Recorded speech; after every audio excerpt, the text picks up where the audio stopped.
हमारा लेक्चर अगला जो हमारा लास्ट पार्ट है वो सॉरी सेकंड सेक्शन है, पार्ट बी। वो है गांधी एंड मास मोबिलाइजेशन, है ना। इसमें हम लोग 3 आंदोलन समझने की कोशिश करेंगे, जिसमें सबसे पहला है असहयोग आंदोलन, दूसरा है सविनय अवज्ञा आंदोलन और तीसरा है भारत छोड़ो आंदोलन। देखिए ये जो आंदोलन है और जो गांधी का जो मास मोबिलाइजेशन का तरीका है, उसको थोड़ा सा समझने के लिए हमें वापस अपने पिछले कुछ चैप्टर्स में जाना पड़ेगा, जहां हम लोगों ने कुछ मुद्दों पर बातचीत करी। जैसे शुरू से हम लोग एक डिबेट सुनते आ रहे हैं चार्ल्स ट्रेवेलियन और लॉर्ड मैकॉले की। यहाँ ये चीज जानना जरूरी है कि पहला उन दोनों ने क्या प्रपोजल रखा था और ब्रिटिश किस प्रपोजल पे चले। पिछले ही लेक्चर में मैंने आप लोगों को बताया जो हमारा स्वदेशी वाला चैप्टर था और सोशल रिफॉर्म वाला चैप्टर था। साथ ही साथ गांधी के समय जो भी वॉयसरॉय वगैरह आए, वो वॉयसरॉय किस किस विचारधारा से बिलोंग करते थे, उनके राजनीतिक दल क्या क्या थे। देखिए जब असहयोग आंदोलन होता है, शुरुआत हम लोग यहां से करते हैं। जब असहयोग आंदोलन होता है तो उस समय जो भारत के वॉयसरॉय थे वो थे लॉर्ड चेम्सफोर्ड, जो पिछले ही लेक्चर में हम लोगों ने मॉन्टेग्यू और चेम्सफोर्ड रिफॉर्म के बारे में पढ़ा। तो वो चेम्सफोर्ड यही थे वॉयसरॉय जो वो सुधार लेकर आए थे भारत में। और मैं ये चेम्सफोर्ड जो थे ये कंजर्वेटिव वॉयसरॉय थे। कंजर्वेटिव मतलब वो जो भारतीयों को दबा के रखना चाहते थे, या जो भारतीयों को विभिन्न प्रकार की आजादी से दूर रखना चाहते थे, या फिर जो भारत में दमनकारी नीति के सहारे शासन करना चाहते थे कि भारतीयों को जितना दबा कर रखा जाएगा, इनकी आवाज जितनी दबा कर रखी जाएगी भारत ब्रिटिश शासन के लिए, ये उतना अच्छा है। तो चेम्सफोर्ड उसी कैटेगरी से आते हैं जब असहयोग आंदोलन भारत में होता है। दूसरा होता है सविनय अवज्ञा आंदोलन, जो सिलेबस में भी है आपके।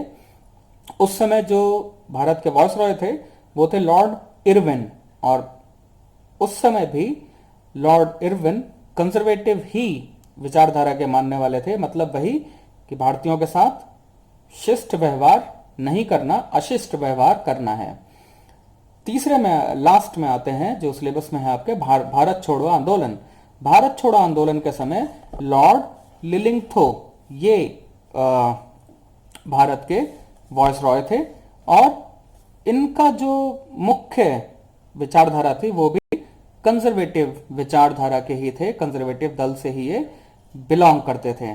डिटेल में नहीं जाएंगे हम लोग, कंजर्वेटिव दल ब्रिटेन में किस तरीके से हुआ वगैरह, या लेबर पार्टी कैसे आए, या लिबरल्स कैसे आए। लेकिन हमें इतना समझना यहां पर है कि लेबर पार्टी या लिबरल कम से कम वो लोग थे जो कुछ हद तक स्वतंत्रता दे दो, कुछ हद तक संवैधानिक चीजें दे दो, शासन करते रहो। कंजर्वेटिव वो लोग थे जो बिल्कुल भारत को सप्रेस करके हर तरीके की वॉइसेस को दबा के रखना चाहते थे। ये हमें यहां पर ध्यान रखना होगा कि इन तीनों आंदोलन के समय जो वॉयसरॉय थे भारत के, वो कंजर्वेटिव विचारधारा या कंजर्वेटिव दल से जुड़े हुए वॉयसरॉय थे ना। अब अगर हम लोग वापस अपना चार्ल्स ट्रेवेलियन और इनके ऊपर बात करते हैं, लॉर्ड मैकॉले के ऊपर, तो हमें ये पता चलता है कि उस समय 1857 की क्रांति के बाद ब्रिटेन ने 2 रास्ते निकाले भारत पर लंबा शासन करने के लिए। एक, अगर कहीं छोटी मोटी क्रांति होती है या कोई विद्रोह कहीं पर करता है, या फिर कहीं कोई इस तरीके का सशस्त्र आंदोलन वगैरह करने की कोशिश करते हैं, तो उसे हम लोग क्रश कर देंगे, दबा देंगे, खत्म कर देंगे। वैसे ही जैसे हमारे पास आएगा हम उसको उसी भाषा में जवाब देंगे।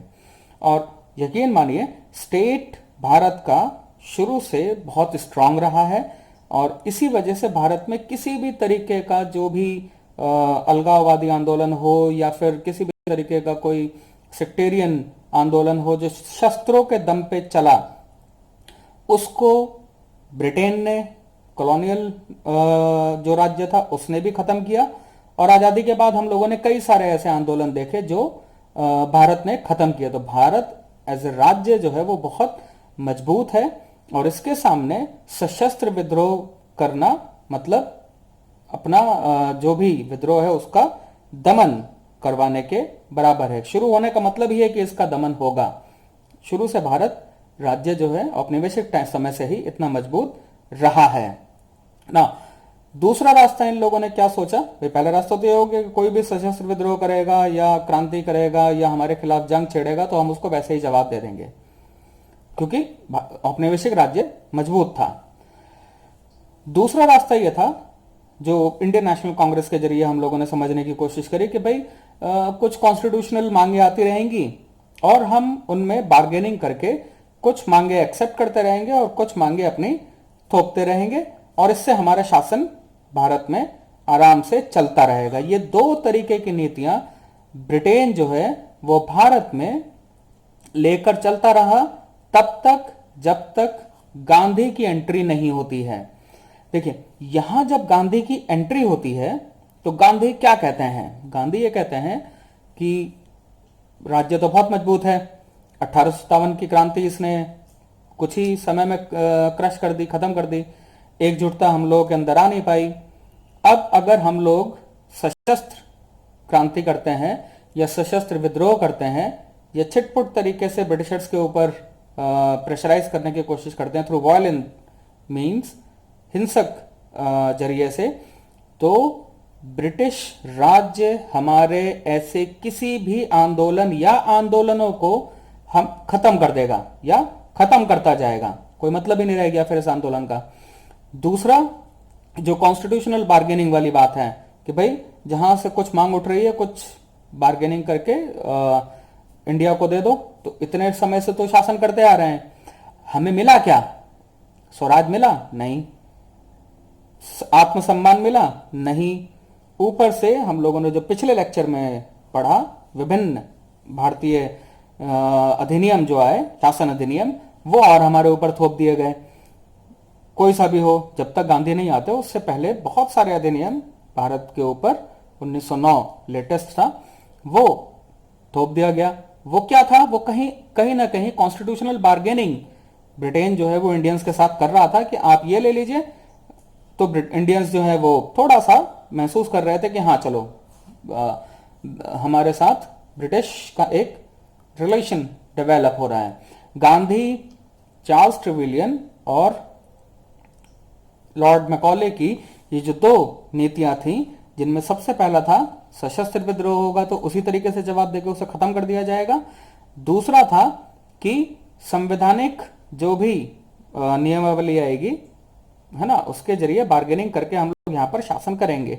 गांधी ने इन दोनों को खत्म कर दिया, और गांधी का महत्व यहां इसीलिए है क्योंकि ब्रिटेन ने इस बात पर कभी भी नहीं सोचा था कि कोई ऐसा भी व्यक्ति भारत में आएगा जो हमें एक तीसरा रास्ता दिखा देगा, और उस तीसरे रास्ते का तोड़ हमारे पास नहीं होगा कि हमें करना क्या है। उसको नाम दिया गांधी ने सत्याग्रह।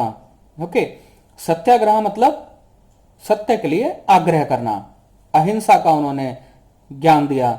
उन्होंने बहुत सारी चीजें भारतीयों के मन में लाने की कोशिश करी।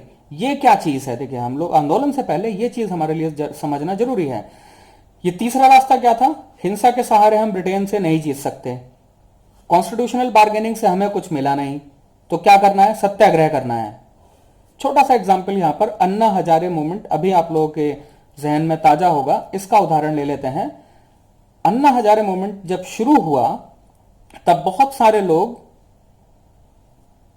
मोबिलाइज नहीं हुए थे, लेकिन धीरे धीरे धीरे धीरे करके हमने देखा कि पूरा देश अन्ना हजारे के साथ खड़ा हो गया था।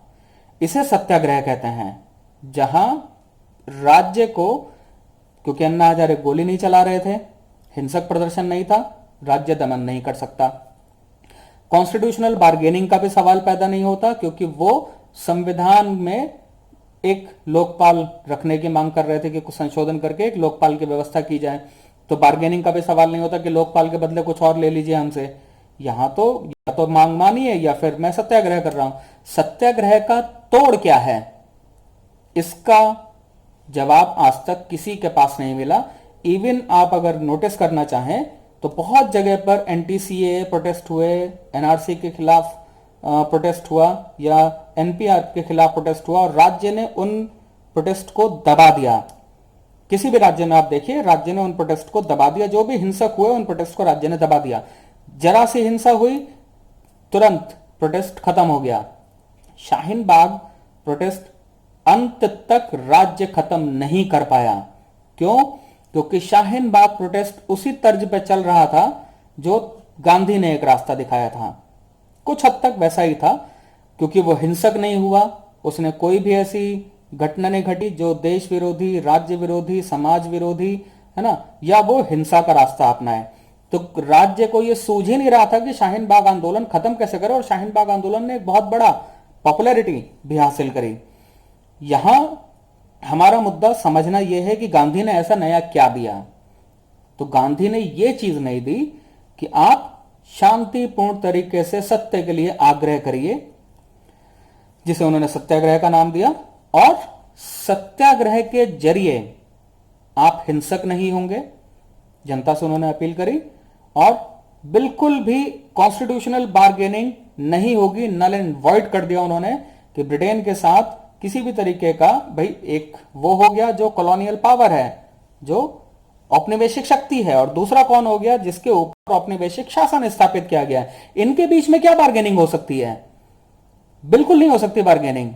इनके बीच में कोई बार्गेनिंग नहीं हो सकती। कॉलोनियल स्टेट हमेशा अपर हैंड रहेगा। फिर हमें क्या करना है? हमें हर चीज का सत्याग्रह के जरिए बहिष्कार करना है। ये जो पॉलिसी गांधी लेकर आए, इसका तोड़ अंग्रेजों के पास, ब्रिटिशर्स के पास नहीं था। और उनके पास जो पहले से मौजूद चीजें थी वो या तो थी कि भाई हिंसा करेंगे तो उस हिसाब से जवाब देंगे, या कॉन्स्टिट्यूशनल बार्गेनिंग करेंगे। गांधी ने इन दोनों तरीकों को क्रश कर दिया। जिस तरीके से अन्ना हजारे मूवमेंट का जवाब कांग्रेस लेड यूपीए अलायंस के पास नहीं था, अन्ना हजारे मूवमेंट फेमस हो गया। जिस तरीके से शाहीन बाग मूवमेंट का जवाब वर्तमान सरकार के पास नहीं था, उसी तरीके से गांधी द्वारा चलाए गए जितने भी आंदोलन थे, उन आंदोलनों का जवाब अंग्रेज, ब्रिटिश जैसे शक्तिशाली राज्य, औपनिवेशिक राज्य के पास भी नहीं था कि आखिर हम लोग गांधी को डील कैसे करें। यह गांधी का अमूल्य योगदान है भारतीय राजनीति में, वरना शायद ब्रिटिशर्स किसी न किसी तरीके से हमारे जो मौलिक चीजें हैं, या जो हमारे विरोध करने का अधिकार है, या जो भी एक राज्य के खिलाफ अगर राज्य कुछ गलत कर रहा है तो हम लोगों को एक आवाज उठानी चाहिए, वो बिल्कुल ब्रिटिश स्टेट खत्म कर चुका होता अगर गांधी नहीं होते। तो ये गांधी का अमूल्य योगदान है हम लोगों के लिए कि उन्होंने हमें सिखाया कि विरोध, अगर शक्तिशाली है राज्य, तो वहां पर जनता को विरोध किस तरीके से करना चाहिए, ताकि राज्य उस आंदोलन को क्रश ना कर पाए। देखिए, भारत संविधानवादी हम लोगों ने पिछले चैप्टर पढ़ा है, तो भारत संविधान के हिसाब से चल रहा है। अगर संविधान के हिसाब से चलते हुए अगर कोई भी आंदोलन हिंसक नहीं हो रहा है और बार्गेनिंग करने के लिए इंडियंस तैयार नहीं है, तो बंदूक थोड़ी चलाएगा ब्रिटिश की आर्मी, बिल्कुल नहीं कर सकती। जनरल डायर ने किया, हम लोग आगे पढ़ेंगे अभी इसको।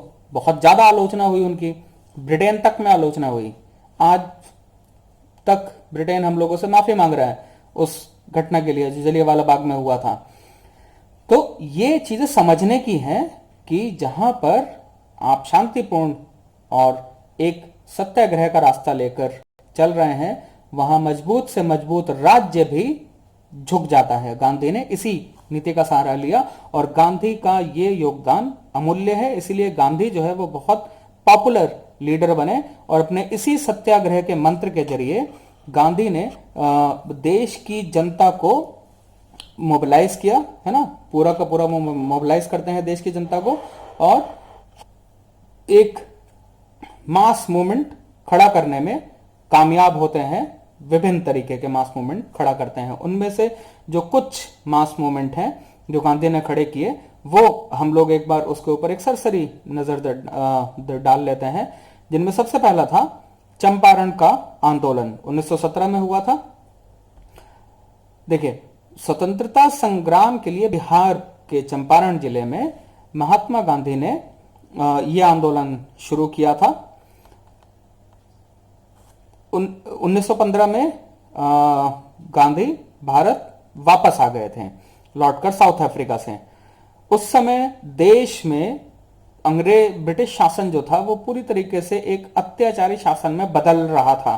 कंजर्वेटिव ही आए जा रहे थे वॉयसरॉय, और 1909 का भारतीय शासन अधिनियम, 1892 का भारतीय शासन अधिनियम कहीं ना कहीं भारतीयों के अधिकारों को कर्ब कर रहा था, मतलब काट रहा था। बिल्कुल हमें वो चीजें नहीं मिल रही थी जो एक औपनिवेशिक शासक को, जो संविधानवाद में विश्वास रखता है, उसका देश वो देनी चाहिए, वो हमें नहीं मिल रही थी। तो एक तरीके से अत्याचारी शासन, एक तरीके से अत्याचारी शासन ही ब्रिटेन का वहां पर हम लोगों को देखने को मिलता है।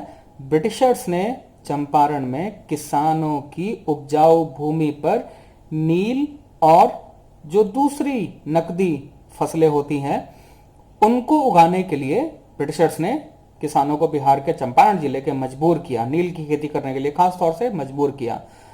और इन जब फसल तैयार होती है तो इन फसलों को बहुत सस्ती कीमत पर बेच दिया, जिसका वजह क्या हुआ कि एक तो मौसम की बदहाल स्थिति, आज भी आप लोग देख लीजिए बिहार की हालत, बारिश होती है तो क्या हो जाती है, उस समय मौसम या तो ड्रॉट पड़ गया, सूखा पड़ गया, या बाढ़ आ गई। तो नील की खेती में जितना भी किसान करने की कोशिश कर रहा था, ब्रिटेन उसको कम दामों में बेच दे रहा था।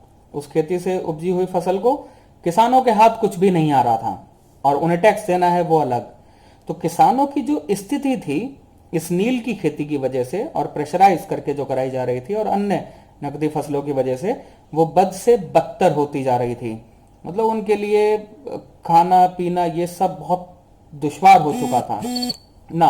अगर इसमें हम लोग देखें तो चंपारण में जो किसानों की दयनीय स्थिति थी, जब गांधी भारत आते हैं 1917 में, गांधी ने तय किया कि वो चंपारण जिले में अपना एक दौरा करेंगे। चंपारण जिले पहुंचे और वहां देखा उन्होंने कि किस तरीके से किसानों की हालत बेहाल है।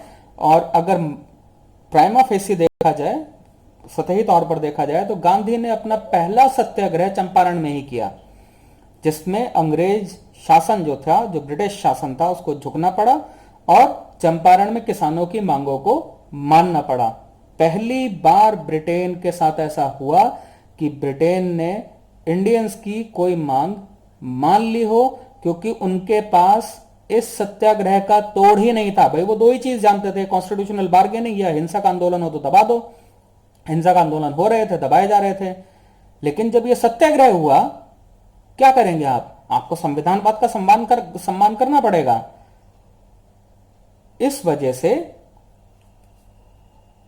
चंपारण आंदोलन जो है वो सफल होता है। यहां से गांधी की पॉपुलैरिटी बढ़नी शुरू हो जाती है।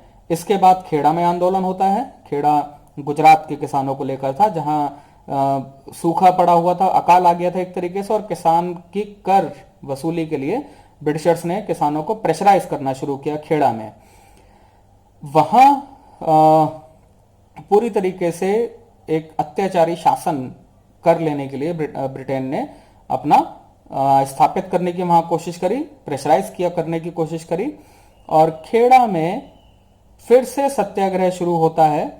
और वहां पर ब्रिटेन ने ये कहा कि आप किसानों ने जब अपनी समस्या बताई कि वो भाई फसल नहीं हो पा रही है, अकाल पड़ा हुआ है वगैरह, ये जानने के बाद भी ब्रिटेन ने कुछ निश्चित समय दिया और ये कहा कि इस निश्चित समय के बाद हम आपकी प्रॉपर्टी या जमीन या घर इनका अधिग्रहण कर लेंगे। जब गांधी इस सीन में आते हैं, लोग स्वेच्छा से अपनी जमीन, अपना मकान, अपनी प्रॉपर्टी ब्रिटिशर्स को जाके दे आए पेपर सहित, लीजिए रखिए। अब आपको सोचिए, एक जगह जबरदस्ती चल रही है तो वहां ब्रिटिशर्स क्या सोचेंगे कि ये लोग आंदोलन करेंगे, हिंसक हो सकते हैं, हम लोग इनसे इनकी जमीन वगैरह, इंडियंस जमीन से बहुत लगाव रखते थे, किसान अपनी जमीन से आज भी बहुत प्यार करता है, और वहां किसानों ने जमीन ही अपनी दे दी, अपने मकान दे दिया और कहा कि घर में कुछ बर्तन बर्तन है, चाहिए तो ये भी दे देंगे। इसका जवाब ब्रिटिशर्स के पास क्या होगा? यहां ब्रिटेन दूसरी बार झुकता है और कम से कम शायद 2 साल या 3 साल के लिए खेड़ा में किसानों को टैक्स देने से छूट मिल जाती है। किस वजह से मिलती है? सत्याग्रह से। ध्यान रखिए, विरोध करने का तरीका गांधी ने जो डेवलप किया उसका जवाब अंग्रेजों के पास, ब्रिटिशर्स के पास नहीं था। यहां के इसके बाद हम लोग एक और आंदोलन की बात करेंगे जो कहीं ना कहीं भारत छोड़ो आंदोलन से सीधे तरीके से जुड़ा हुआ है। वो है खिलाफत आंदोलन, सॉरी असहयोग आंदोलन से जुड़ा हुआ है। खिलाफत आंदोलन देखिए 1919 में हुआ था ये। गांधी तब तक पॉपुलर हो चुके थे लोगों के बीच में, एक मास लीडर बन चुके थे, एस्टैब्लिश हो चुके थे, लोग उनको मानने लगे थे, है ना। अब पहला विश्व युद्ध इसी समय खत्म होने के कगार पर था। 1914 या 15 के आसपास शुरू हुआ था। तो इस पहले विश्व युद्ध के बाद खलीफा और तुर्क साम्राज्य पर ब्रिटेन ने कई तरीके के अपमानजनक आरोप लगाए और विश्व के जो मुस्लिम्स थे वो खलीफा को अपना एक तरीके से प्रॉफिट का उत्तराधिकारी मानते थे, है ना, कि जो भी प्रॉफिट हैं उनके वो उत्तराधिकारी हैं, इसलिए वो खलीफा हैं। ये एक सम्मान का पद था और मुस्लिम्स के लिए, विश्व के किसी भी मुस्लिम के लिए आत्मसम्मान का मामला था। तो जब ब्रिटेन ने एक तरीके से मुस्लिम्स के आत्मसम्मान के ऊपर चोट पहुंचाई खलीफा के ऊपर, तब यहां से जो भी मुस्लिम थे, जिस भी देश के मुस्लिम थे, वो खलीफा के लिए अपने लामबंद होना शुरू हो जाते हैं, जिसमें भारत के मुस्लिम्स भी कुछ हद तक खिलाफत मूवमेंट में शामिल होते हैं और मतलब ताकि तुर्की जो साम्राज्य है वो बचा रहे, उसकी स्थिति दयनीय ना हो और ब्रिटिश सरकार जो भी दमनकारी नीतियां वहां चला रही है उन दमनकारी नीतियों को बंद रखे और खलीफा को ब्रिटेन मुस्लिम्स का एक जो परंपरागत तरीके से चला आ रहा था उसको वैसे ही चलने दिया जाए। ये इनकी मुख्य मांग थी। गांधी ने खिलाफत आंदोलन का 1919 में ही समर्थन कर दिया। गांधी ने कहा कि जो भी मुस्लिम्स इंडिया में खिलाफत आंदोलन के साथ जुड़ रहे हैं, इंडियन नेशनल कांग्रेस भी इस खिलाफत आंदोलन के साथ जुड़ेगी। यहां पर फायदा क्या दिखता है हम लोगों को, एक थ्योरिस्ट की नजर से अगर इसको देखें तो हिंदू मुस्लिम यूनिटी जो बंगाल का विभाजन होने के बाद या और दूसरी वजहों से गायब होते हुए दिख रही थी, मुस्लिम लीग की स्थापना से जो गायब होती हुई दिख रही थी, खिलाफत आंदोलन में हिंदू मुस्लिम एक साथ खड़े होते हुए नजर आए। इन सब के बीच में एक अप्रिय घटना घटती है जिसे हम लोग जलियांवाला बाग के नाम से जानते हैं। 13 अप्रैल 1919 को देखिए, खिलाफत मूवमेंट एक तरफ चल रहा है और दूसरी तरफ जलियांवाला बाग कांड होता है। जलियांवाला बाग कांड क्यों होता है? 13 अप्रैल 1919 को हुआ था ये अमृतसर के एक बाग में। क्यों? क्योंकि रॉलेट एक्ट जो पास हुआ था उसका विरोध कर रहे थे देश के सारे लोग और गांधी जी के आह्वान पे ही विरोध कर रहे थे और शांति प्रिय आंदोलन कर रहे थे, सभाएं कर रहे थे जो हिंसक नहीं था। और क्योंकि ब्रिटिशर्स इस समय तक चिढ़ चुके थे कि क्या उपाय है भाई, इस तरीके का हिंसक हो नहीं रहे किसी भी मुद्दे को लेकर, तो आखिर इसका उपाय क्या है, क्या करा जाए इनके साथ, इनको हिंसक कैसे बनाया जाए या इनको किस तरीके से वापस कॉन्स्टिट्यूशनल बार्गेनिंग वाले रास्ते पर लाया जाए। ब्रिटिशर्स पूरी तरीके से डिस्टर्ब हो, कई सारे ब्रिटिश जो ऑफिशियल्स थे वो इस तरीके की बातें सोच रहे थे, उनमें जनरल डायर भी एक था शख्स। देखिए, जब रॉलेट एक्ट का विरोध होता है, देशव्यापी विरोध हो रहा था उसका, और जब पंजाब के अमृतसर में एक बाग में कई सारे लोग रॉलेट एक्ट के विरोध में आकर खड़े होते हैं, तो वहां से हमें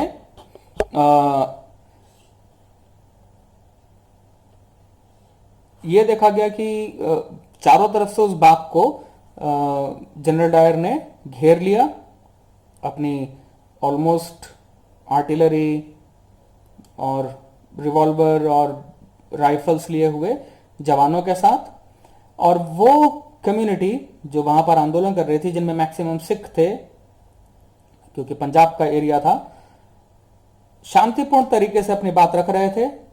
उन्होंने ये सोचा भी नहीं था कि हमारे ऊपर गोलियां चलेंगी। क्यों नहीं सोचा था? क्योंकि वो सत्याग्रह कर रहे थे और सत्याग्रही के ऊपर गोली नहीं चल सकती। क्यों? क्योंकि वो हिंसक नहीं थे। अगर हिंसा हो रही है तब हिंसा का जवाब हिंसा से दिया जाएगा ना। लेकिन तब तक ब्रिटिश एडमिनिस्ट्रेशन इतना डिस्टर्ब हो चुका था कि शांति प्रिय एक जगह पर सत्याग्रह करने वाले लोगों के ऊपर वहां गोलियां चलाई गई, जिसमें भारतीय आंकड़ा यह कहता है कि लगभग 1000 से ज्यादा लोग मारे गए, 1500 से ज्यादा लोग घायल हुए। और यह आंकड़ा बहुत बड़ा है क्योंकि 10 से 15 मिनट तक वहां पर गोलियां लगातार चलाई गई थी, क्योंकि वो लोग रॉलेट एक्ट का एक शांतिपूर्ण तरीके से विरोध कर रहे थे। तो कटघरे में कौन खड़ा होगा? यहां कटघरे में सीधे सीधे ब्रिटिश एडमिनिस्ट्रेशन खड़ा हो जाता है, क्योंकि अगर हिंसक हो रहा है, आप जवाब दे रहे हैं, कोई कुछ नहीं कहेगा। लेकिन अगर निहत्थी जनता है, शांतिपूर्ण प्रदर्शन कर रही है और आप गोलियां चला देते हैं, तो कटघरे में ब्रिटिश सरकार खड़ी होगी, ना कि जनता। ये चीज बहुत इंपॉर्टेंट है ध्यान रखने के लिए। यहां 1500 और 1000 का आंकड़ा सरकार दे रही है। ब्रिटेन ने कहा कि भैया 380 के करीब या 379 के करीब लोग मारे गए और 1200 के करीब लोग घायल हुए। बहुत कम करके ब्रिटेन ने यह आंकड़ा दिया। अब हमें ये चीज जानना थोड़ा जरूरी है कि रॉलेट एक्ट क्या है। देखिए, रॉलेट एक्ट जो है वो काला कानून के नाम से हमारे भारतीय इतिहास में जाना जाता है। कभी कहीं भी आप देखिए, इसको जिस भी राइटर ने लिखा होगा, इसको ब्लैक लॉ ही लिखा होगा, काला कानून ही लिखा होगा। इसमें यह कहा गया था कि जो भी भारत में राष्ट्रीय आंदोलन उभर रहा था, गांधी के नेतृत्व में नए तरीके से जो उभर रहा था, और जो कुछ क्रांतिकारी अलग तरीके से आंदोलन कर रहे थे, इनको कुचलने के लिए यह कानून लाया गया था। इसमें सिडनी रॉलेट जो थे, उन्होंने अध्यक्षता करी थी। और इस कानून के माध्यम से ब्रिटिश प्रशासन को यह अधिकार प्राप्त हो गया था कि भाई वो किसी भी भारतीय को शक के बिना पर भी गिरफ्तार कर सकते थे। किसी भी व्यक्ति को यह पूछने का अधिकार नहीं था कि जो गिरफ्तार किया गया व्यक्ति है उसका नाम पता वगैरह क्या है। जो भी व्यक्ति गिरफ्तार किया गया है उस पर अदालत में बिना मुकदमा चलाए ब्रिटेन की पुलिस, जो ब्रिटिश पुलिस थी, वो जेल में कई महीनों तक, सालों तक उसे बंद रख सकती थी। मतलब कुल मिला के जो एक मजिस्ट्रेट के सामने पहुंचने का अधिकार होता है, जो ब्रिटेन ने खुद हमें दिया था, वही ये अधिकार हम लोगों से छीन रहा था। किसी के ऊपर भी ब्रिटिश पुलिस को इंडिया में शक पैदा हो रहा है, वो तुरंत उसको अरेस्ट करेगी। अरेस्ट करने के बाद बताएगी भी नहीं कि इसका नाम पता क्या है। ये काला कानून था। इसका बहुत जमकर विरोध हुआ और जलियांवाला बाग में भी लोग इसका विरोध करने के लिए ही इकट्ठा हुए थे। इसी वजह से, क्योंकि इसका तोड़ नहीं मिल रहा था गांधी के सत्याग्रह का, जनरल डायर ने गोलियां चलवाई, जिसका नतीजा क्या हुआ कि गांधी के मन में रोष पूरी तरीके से भर गया। रॉलेट एक्ट आ गया, उसका रोष है, पूरे देश की जनता में रोष है, और जलियांवाला बाग कांड होने के बाद यह रोष बहुत ज्यादा बढ़ जाता है। तो जलियांवाला बाग मुख्य कारण था भारत में असहयोग आंदोलन होने के लिए। यह ध्यान रखिएगा, असहयोग आंदोलन 1 अगस्त 1920 में शुरू हुआ था और इसको अगस्त क्रांति भी कहा जाता है। यह ध्यान रखिएगा, अगस्त आंदोलन भी कहा जाता है इसको, क्योंकि अगस्त में शुरू हुआ था। शायद मैं यहां गलत हो सकता हूं, अगस्त क्रांति भारत छोड़ो आंदोलन से जुड़ी हुई है, if I am not wrong.